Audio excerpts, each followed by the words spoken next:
there's the energy that's coming up here. It almost feels like I want to do something, but you're not sure what it is that you want to do. You want change, you want growth, you want more, right? But and to do with what?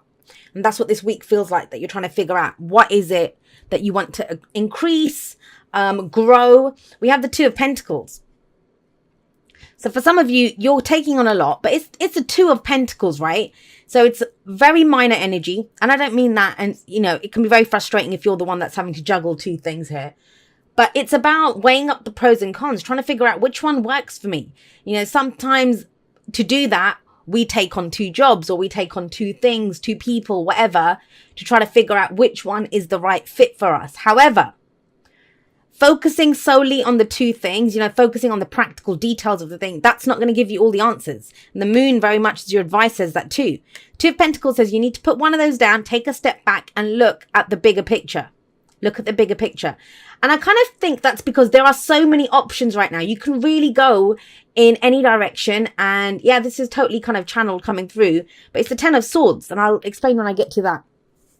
It kind of feels like you're limiting yourself. You're limiting yourself just to two options when there are more options available. I'm almost getting like a Four of Cups kind of feel about this, where, you're limiting yourself to a certain number of options, but there are more available.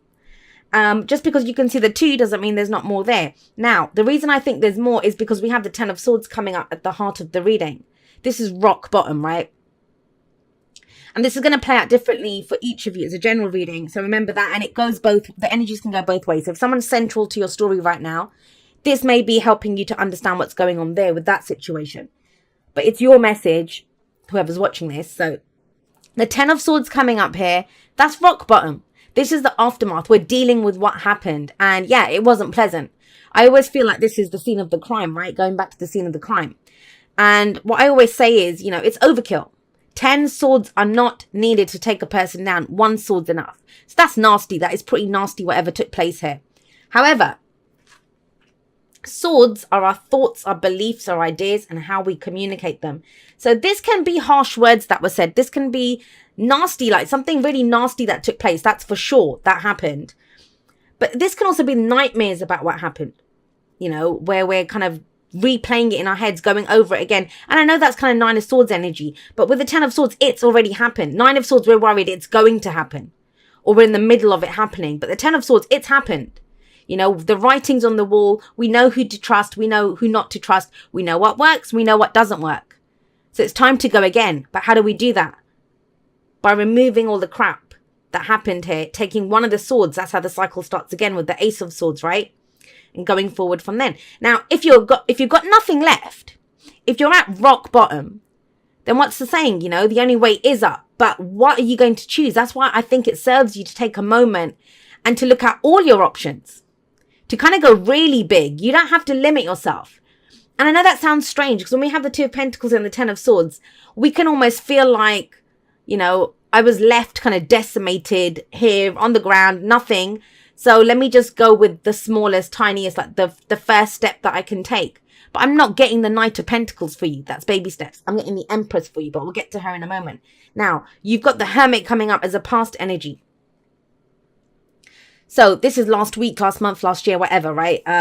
But what it talks about is coming out. I feel like you're coming out of a time of being the Hermit, of going within, of looking at what suits you, what fits for you. And that's what makes this even bigger. It's now the bigger picture. Whatever you figured out about yourself, whether you spent time alone, whether, you dealt with someone who retreated, because I do feel the Hermit mode when the Hermit comes up. It's not about being alone. We can go into Hermit mode when we are alone, right? When we are in a room full of people, we can almost feel alone sometimes. That's what I'm trying to say. So we take a step back and go within. But the point is what's going on within you. That's where the first answer came from, what you want. So do you even want any of these? Is this kind of tied to what you went through here with the Hermit? That's crucial to remember. And I know the Ten of Swords, it's a shitty card, right? It is. There's no way to sugarcoat this crap. It's crappy and it happened. But it's how we progress from here. That's the point of this. How do we progress from here? I see the Hermit as healing has taken place within you. But now it's about playing that out in the outside world. And the Empress, the Chariot, You know, these cards all talk about expansion, going out into the world now. And yeah, we have the Empress. She's about abundance. She's about growth. We're growing something. Now, she knows it takes time. And you know, there's almost like an implication of the Death card with the Empress. And I know a lot of people don't see that, but I do. Because we always see the wheat around her. And in this deck, she's pregnant. Now, to grow a baby, to grow crops, whatever it is you're trying to grow, it takes time. And she understands that. She understands the cycles of life and death, which is you guys. You know, that's death energy. But with the Empress coming up here, it's almost... This is not growing something. This is settling for one of two things. There's more available here in the present. And that's what the Empress is showing you. Now, the Empress, she is a master manifester. She's very attractive. And I don't mean attractive as in beautiful. You know, you might think she is beautiful, but it's about attracting what you want to yourself, attracting the answers that you want, whatever it is that you're looking for. And there's very much an energy of like go big or go home. That's the kind of energy that's coming up here. So there's every potential to grow something new. The Empress is about new beginnings, but they come from you. Whatever the answers are, whatever you want to grow here, you already know the answer from your hermit time. Where does that go? If you decide to go with this, nurture this, grow this, and, you know, think about it. She's trying to grow a baby. That means she has to take care of herself. She has to eat the right things. You know, when a person's pregnant, that's what they take care of themselves to grow the baby. It's a healthy baby. Once the baby is born, the work's not over, right? Then we have to nurture and care for what it is that we've given birth to. So that can apply to projects. That can apply to relationships. I mean, she refers to abundance of all kinds. Anything that you want is possible when the Emperor shows up, but it comes from you. Once you get this idea or whatever it is that you're trying to grow or this abundance that you're trying to bring in, what happens then when we have the Chariot?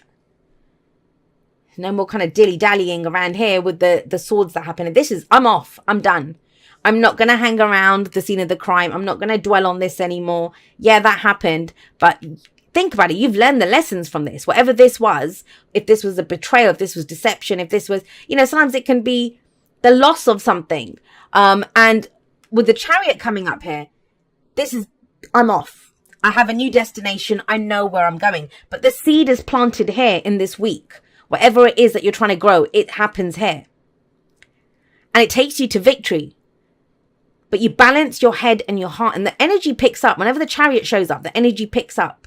And it can be a little overwhelming. You know, if you were in that chariot, which you are, you're the charioteer, and it was kind of speeding down the road, it can be overwhelming. You know, there's so much to do. Make sure it's going in the right direction. Make sure the horses are going in the same direction. So this is balancing your head and your heart. Now, I'm kind of getting that from these two. I kind of feel like this was the head work that was done. This is the kind of heart work that's done here. She's the mother figure, right? She's that kind of nurturing, caring element of the tarot. But, you know, we have, I'm going to say it again, guys. Whatever you're trying to balance here as you come into this week or trying to figure out, it seems too small. I mean, this is balance too, balancing head and heart, but it's bigger. It's a major arcana energy. We're off. We're ready to go. Now, what's your advice? How do you get to this? How do you understand what it is or which direction to go in or what to do with whatever it is you're trying to give birth to? The moon. The moon is coming up here. And this is your intuition. This is trusting your gut feeling. Now, I want you to imagine this. If you were in that chariot and the road ahead of you, it's the moon's out, you know, it's nighttime and there's a full moon, yes. But what do you do with that? You know, there's shadows up ahead. Are you going to stop your chariot or are you going to just speed through it? Are you going to let the shadows frighten you? Because we never know what's in the shadows until we go and explore it. That's why I always feel the moon is saying to us, can you walk this path in faith? Whatever happened here with the hermit, because that's sat above the moon, this has strengthened you. This has fortified you. You have some answer that you've come up with. Now, the moon's saying, can you trust that? I'd say, yeah, because the moon does say, trust your intuition. You're either going to get put off by what's going on around you, which I wouldn't advise, because you have answers here with these two. These have taught you some serious lessons with these two coming up. So the moon, right? And the thing what's in the shadows, we don't know. You know, that's our fears that tell us that. And the fear's trying to keep us safe. But we're not actually in any danger. You know, we might think, imagine if you were on the pathway, there's someone waiting to mug me, there's a ditch there, there's a wild animal ready to attack me, but we won't know until we go up to it. The moon asks you to look at your fears and doubts and then to go anyway, right? Feel the fear and do it anyway. That's kind of what's coming up here. And I get it. If this happened to you, no one wants this to happen again, right? No one does. But have a look. We start off with minor arcana energy. But it kind of takes off big time with this major arcana energy coming in. Now, what is major arcana energy? What's the difference? I know that some people don't realize the difference. I always think we have free will anyway, no matter what happens to us. But major arcana energy, it's stuff to do with our life path. It's the bigger kind of archetypes of our life. Whereas minor arcana is it's the day to day. I mean, the Two of Pentacles is that anyway. Making practical decisions to get through this day and that day. And yeah, I'm a big believer in that now, the present is the point of power. But whatever we're doing now, it's taking us in a certain direction, our life in a certain direction, right? And it kind of feels this week, you figure out where you want to take this, whatever you're trying to grow in your life. But don't limit yourself. That's what I'm going to say again. Don't limit yourself to just those options. There are more options available. And you know what?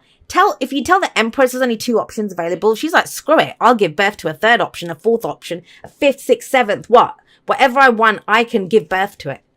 So it's very kind of empowering energy. And the Hermit is actually one of the big cards of self-empowerment, because you understand that I have the power to change this situation. I have the power to, whatever I've learned. And I do think this is one hell of a lesson to learn, right? That I know where to take this.